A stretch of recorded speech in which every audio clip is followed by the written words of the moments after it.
Hello, and welcome to Levels Plus Whenever episode 176. The Summer Festival of Games 2026 is more or less over. There's one thing or two things today, but I'm so tired. The only thing I want to watch is Nintendo's Direct, which they still haven't announced as of the time of this recording. And look what Nintendo announced right after I recorded this video. Literally an hour or so after I recorded my comment about the Direct. Guess what we're doing tomorrow? So I'm going to just not cover the Direct in here. I'm just going to go ahead and get recording on this. Nintendo's kind of isolating itself anyway, so it works out just fine. So I have narrowed down a list of cool game reveals down to 15 as I did last year. It was hard to do it this year because I feel like even though there wasn't a single presentation that I was like, this entire thing is awesome, at least 4 to 5 things for most of them stood out as really strong. And I've got something from most of the conferences one way or another. And it was unfortunate that I had to cut a few of the indie titles out because I think that there was a really strong indie presence this year. Even though some of the games I expected to make an appearance didn't, like At Fate's End or Abyss Cross Zero. I don't think I missed them. I think they just didn't get shown. I know that Thunder Lotus was still talking about 33 Immortals, which surprised me because I thought that was out already. Anyway, I have turned off the sound of these videos so it can just be me talking. If you want to hear the sound, there's always the gigantic reaction video. But let's go ahead and get started. If I run out of things to say before the trailer ends, we'll skip. If I still need to say things and the trailer ends, because there's a couple in here that are like a minute or less. Actually, there's just one that's a minute. But there's a couple that are just a minute or so. So I'll pause if we get to the end, if I'm still talking. All right, well, let's start with the one I'm most excited about. This was the one game I wanted. The only thing that I absolutely 100% wanted to have happen at this whole thing, which is Resident Evil Veronica. The cool thing is that it's a Resident Evil game from the very beginning. You just can't tell because you're not looking for it, but that big tall building in the background has the Umbrella logo on it. That's where the original game took place, was in that building, with Claire getting shot at by a helicopter throughout. So I think that's just kind of a cool little nod, but I imagine most people, like me, were just trying to figure out what this was without looking at that building too closely. Anyway, I like how Capcom ultimately approached this trailer. This is a more grounded, realistic way for the events of Veronica to happen than the absolutely bombastic beginning of Code Veronica. I could see this being reality, but I do hope that the bonkers segment with Claire being chased by that helicopter and her dropping the gun to only quickly drop herself to catch it and shoot oil barrels, I hope that's actually in the game somewhere. I clued in pretty quick that this was a Resident Evil thing. I've just seen Capcom's RE engine a lot. It's got a distinctive style to it at this point, and I think that's kind of nice that you can just tell. I am so pumped about Veronica being a reality now. This is the game I felt needed the remake the most, and I just realized as well, just to jump back a few seconds, that same building is actually through the window. So clever. But I think it was about when we walked in this room that I was like, this is Chris. This is Code Veronica. Chris smokes in the remakes a lot more than he ever did. But this just was like, this is like these barbells caught my attention. Chris is working out. I'm sure, like, if you look really closely at some of these other things, like, those look like boots he would have worn in the original game. A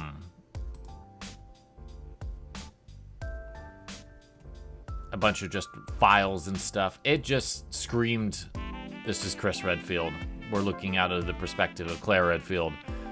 So I'm particularly excited to see what they're going to do with a remake of Code Veronica. There's a lot that needs to be reconsidered, and Capcom has already stated up front that yes, we are redoing the entire story.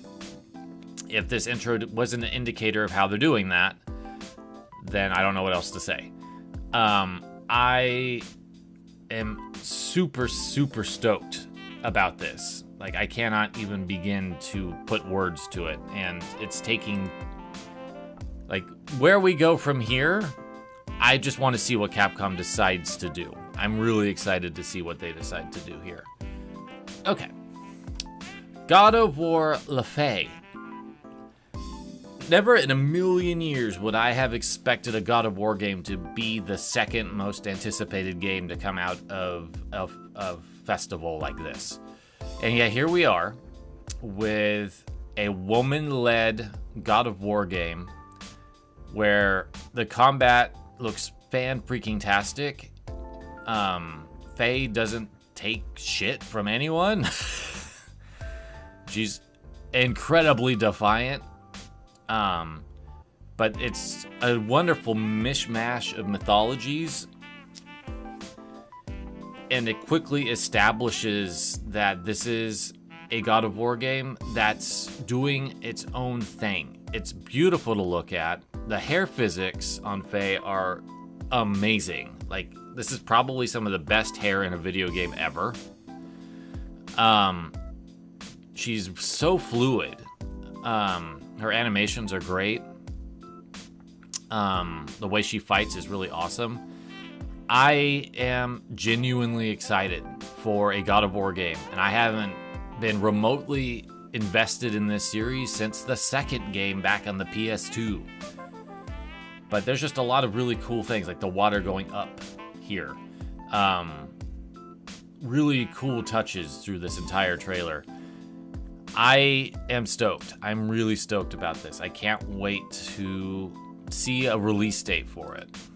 Castlevania, Belmont's Curse. We finally figured out who this is. Her name's Rose. She's a new character. She's not a reimagining of Sonya.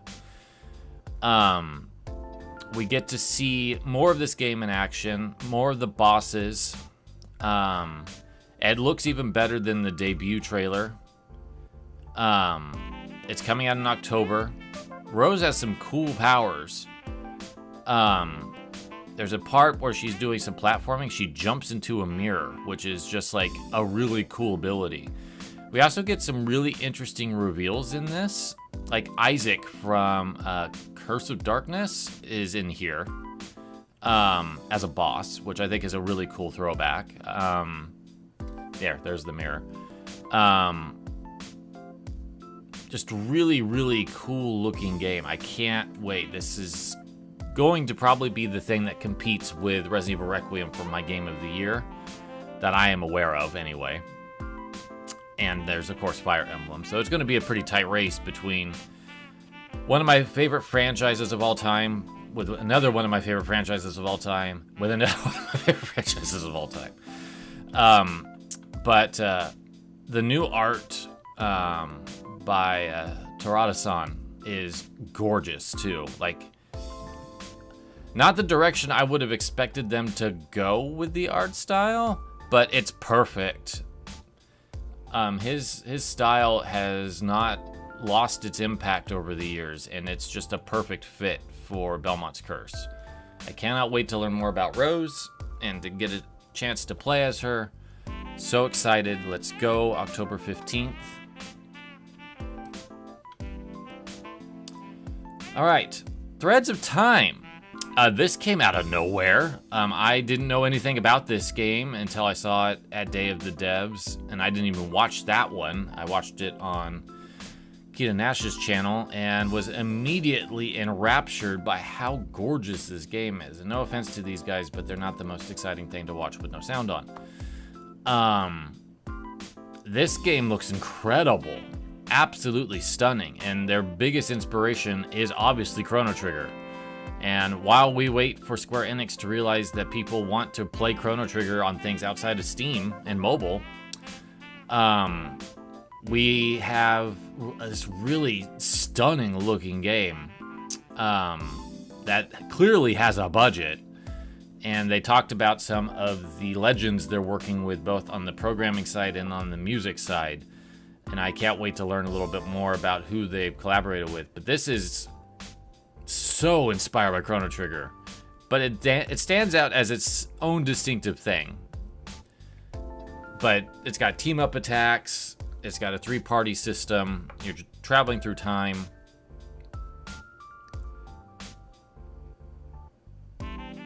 The characters all look really cool so far with what little they're showing off here.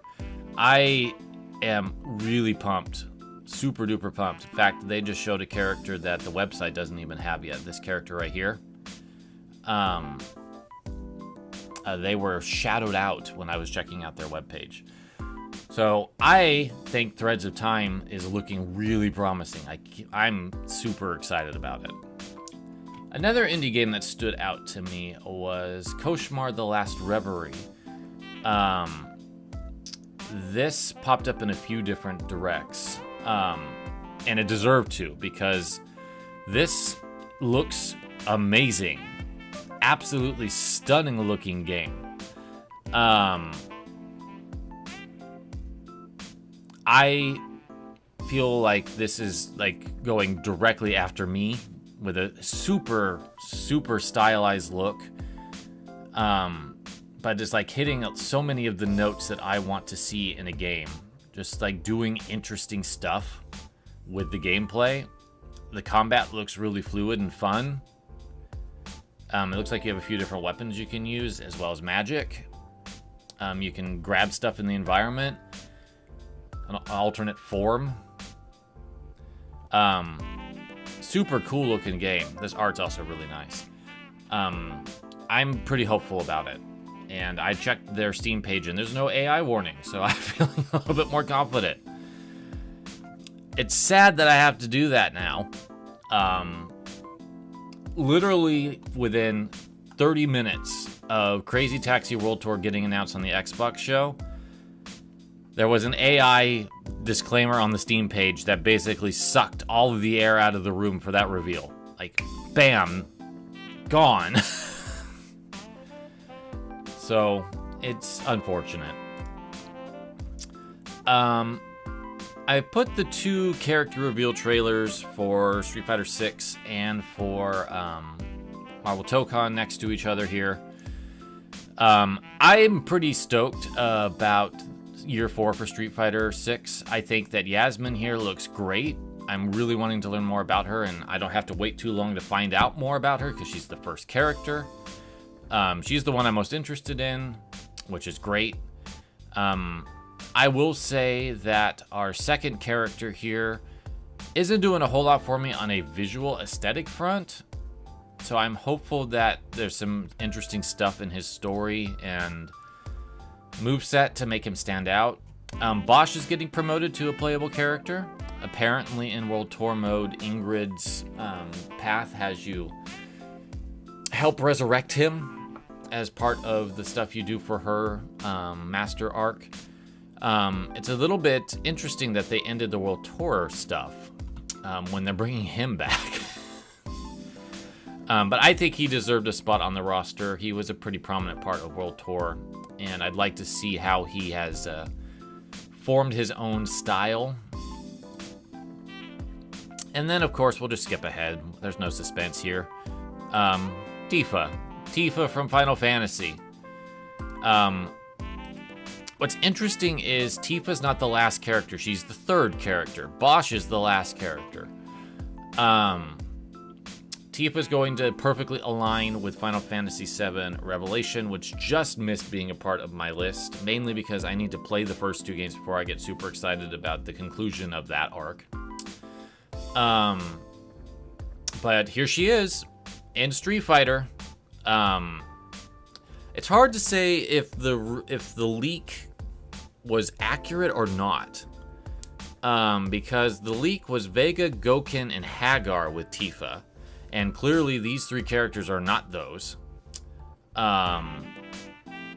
Unless the leaker just really misunderstood the assignment and thought Yasmin was Vega, and thought maybe Bosch was Gouken and Arjun was Hagar.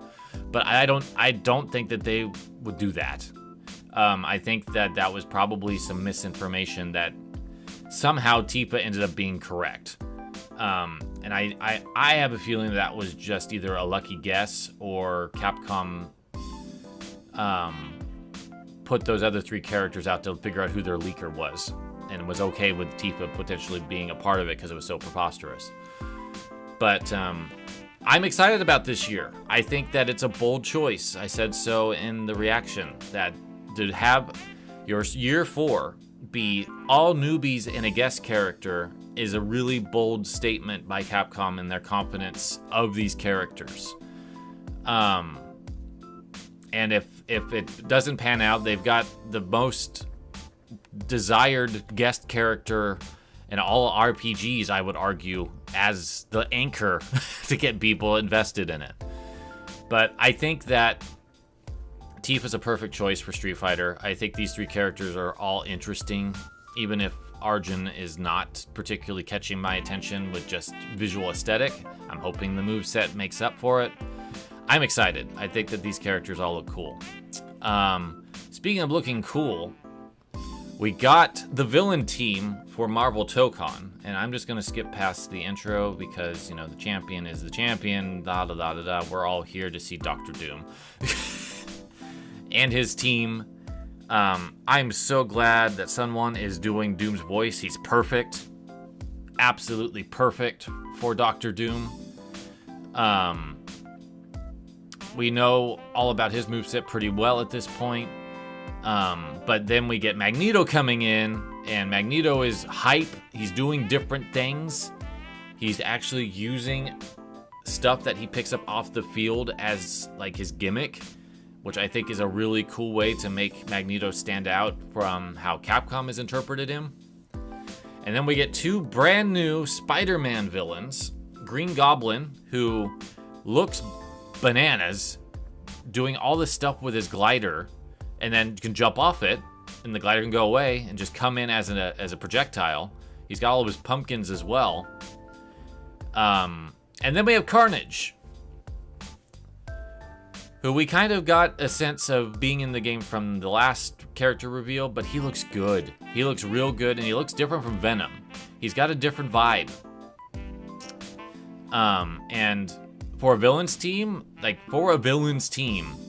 we couldn't probably do a lot better if you only have 4 characters than pulling in Doom, Magneto, Green Goblin, and Carnage. I had to go back and pause it. This is a great team, and I imagine we'll see Ghost Rider's team at EVO in a couple weeks. I'm not going to be watching EVO. I'll just watch trailers after the fact. In case you didn't know, EVO was bought by the Saudi prince because he can't stop getting into things that I wish he wouldn't. All right, we got a duo of super adorable Untitled Goose Game Little Kitty Big City likes that I was all about when they showed up. This otter game looks really great. I love the art style. It's also like not super 100% kitty because you are helping a mother pig give birth in a couple seconds. But it also has like this unique fixing the island gimmick going along with it that I think is a really cool concept, and like dealing with trash and cleaning up things and helping your neighbors. And it's the opposite of Untitled Goose Game in that you're a good neighbor and not a bad neighbor. But it looks adorable, and I'm super, super into these style of games, it seems. So this one caught my attention really quickly. My Otter Friends, I hope it comes to consoles. And then we have Cappy Castaway, which is another super adorable animal-based game, but you're a capybara instead.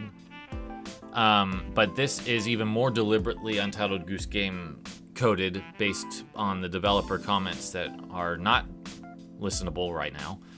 But it kind of has its own vibe that it's going with. But it's still super cute. I want to see more about this game because it's definitely got a vibe.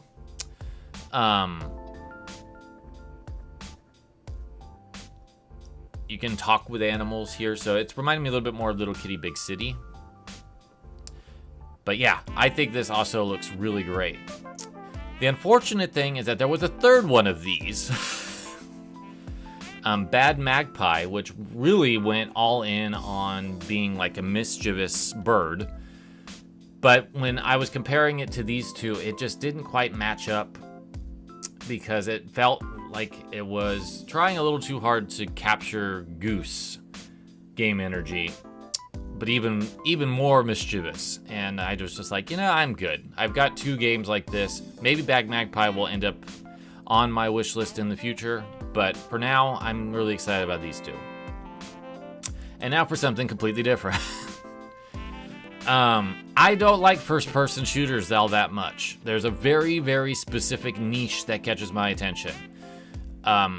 Rare's heyday of doing them back when they were, so like GoldenEye and Perfect Dark, and then like Half-Life and BioShock. That's kind of my niche.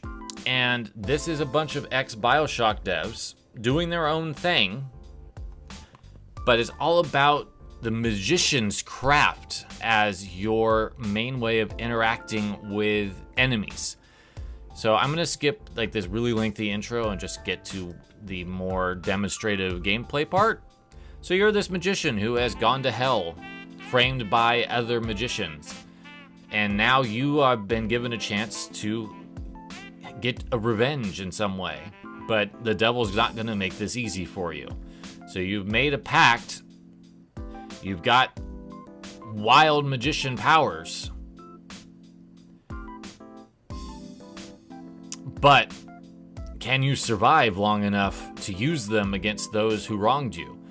And I think that this just looks like a super stylish FPS that does something more with the genre than just gun shoot. And I feel like this could be a really fun, exciting game. I don't get excited about first-person shooters all that often. So the fact that it's here says a lot about how promising this game looks to me.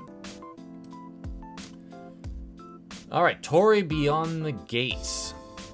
This is a gorgeous-looking 2D Metroidvania, if I remember correctly. Beautiful art style, stunning art style. It definitely looks like it's a little inspired by Hollow Knight in terms of just like the general gameplay loop, but the visual aesthetic is way more my style. And I am hoping that they might have some accessibility things, and I hope the map is always available. Because I would potentially be interested in this.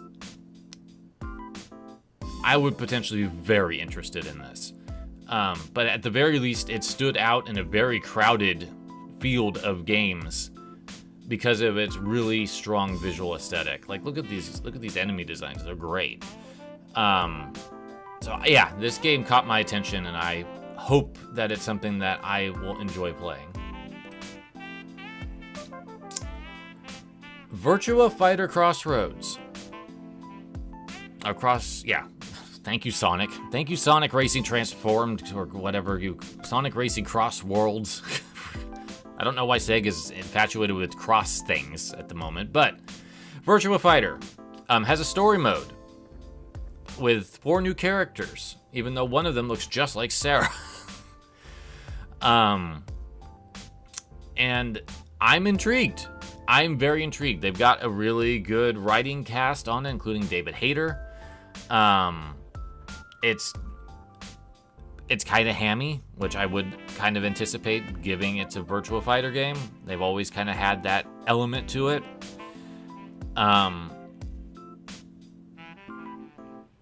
The game looks stunning. The only thing that is holding me back at this point, and I mentioned it a couple minutes ago, is Sega had an AI disclaimer with Crazy Taxi World Tour. Are they using AI in a similar manner for background materials, assets, like they are in Crazy Taxi here? Because if they are, then my interest just nosedives right off. It's tricky with AI, and I'm really upset that I have to spend a lot of this reveal talking about AI, but I have to because of Crazy Taxi.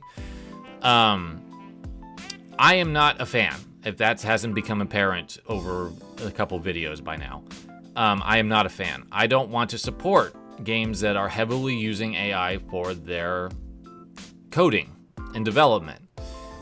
It's tricky because people are using AI for background stuff to like help with probably like formatting spreadsheets and maybe some design documents.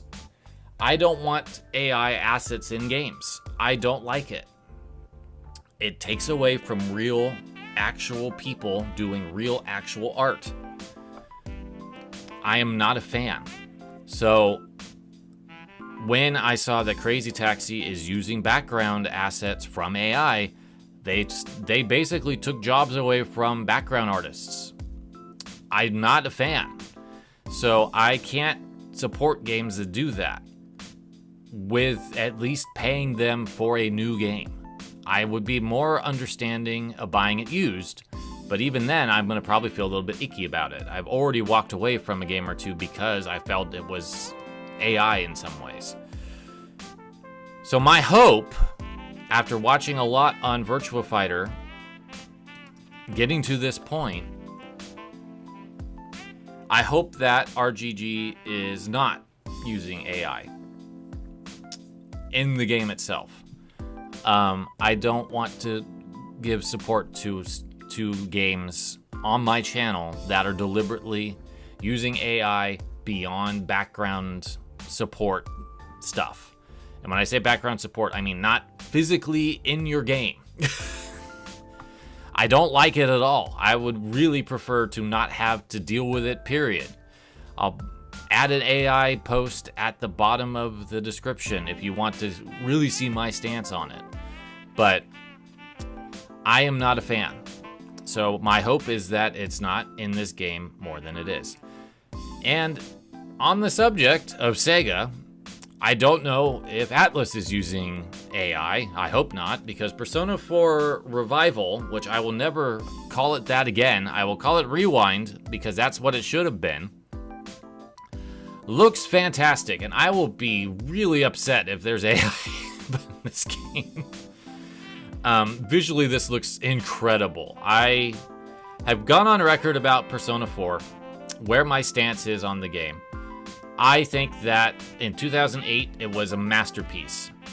In 2026, it has big-time flaws when it comes to its LGBTQ and gender representation. And I'm hoping that, since this is a different team in Atlas doing these remakes, and they fixed some things about P3 with Reload, that they are doing some things better. And already, we have a good sign of them listening to fans, and they're making this golden, not the original P4, because Marie's here. So the fact that Marie's in this at the start means that they're not doing the original game and then they're just gonna patch golden stuff in as DLC. No, she's here from the start, so that's a great thing. But like, this game just looks visually stunning. It looks fantastic. The new voices so far have been good. They're not exactly what I remember, but they are matching the vibe. I hope that these things are addressed. These are the things that I want addressed in this game. Kanji and Naoto's arcs are improved, so that way they can be who they are and not have the game tell them, no, that's not what you should be. That's basically what happened, and I don't want that to be a factor in Rewind. As I said, I'm going to call this Rewind because I don't know why they called it Revival. They need to have Kanji stay as a gay man and Naoto stay as a trans man. That's it. That's all you have to do. That's what they want. Let them exist the way that they want to be. 2, Teddy needs to be less of a pervert and Yosuke needs to be less of a douche. If we could tone those 2 characters down a bit, that would be great. Teddy really does not need to be horned up about all of the women in the game. Please just dial that back. Dial that back, please. Use the dial that's literally on the screen right now. Dial him back. Last but not least, I really want to be back into Persona 4. So don't have AI in this game. Please let that be reality for me. All right, well, let's just jump in to Violence Fest with Wolverine. This looks really good. Don't get me wrong. It's just incredibly violent. But you can tone it down, thankfully, if you are just not wanting a whole bunch of blood. And you can even censor the more violent strikes into people's heads. I think this looks fantastic. They're definitely doing their own thing with Wolverine.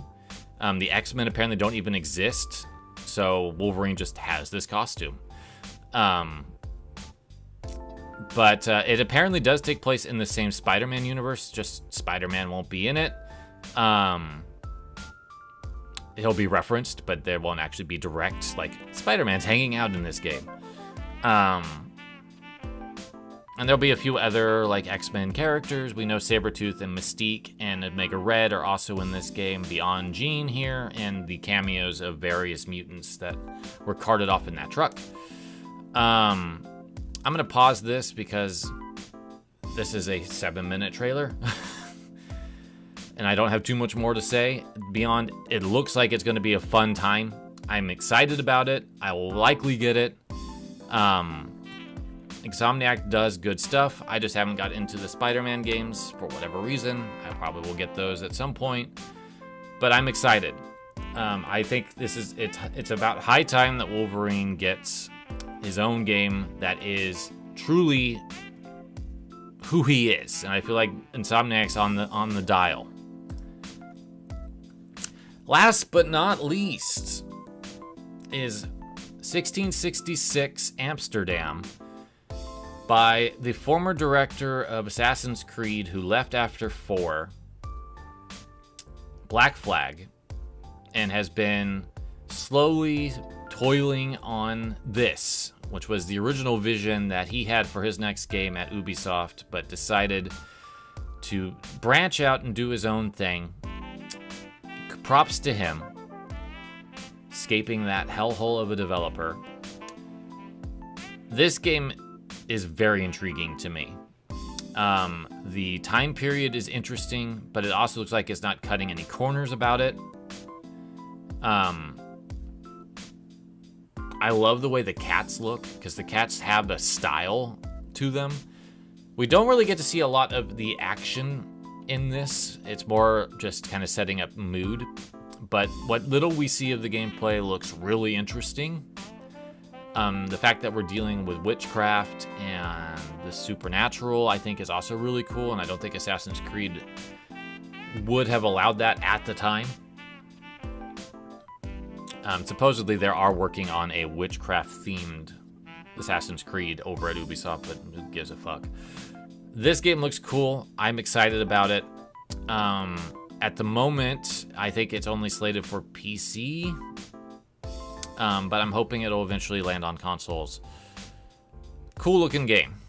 All right, there are the 15 games that stood out the most for me, and I talked about a couple others that might have made it on this list if I had more than 15 slots, or they didn't fuck up and put a bunch of AI into their fucking game.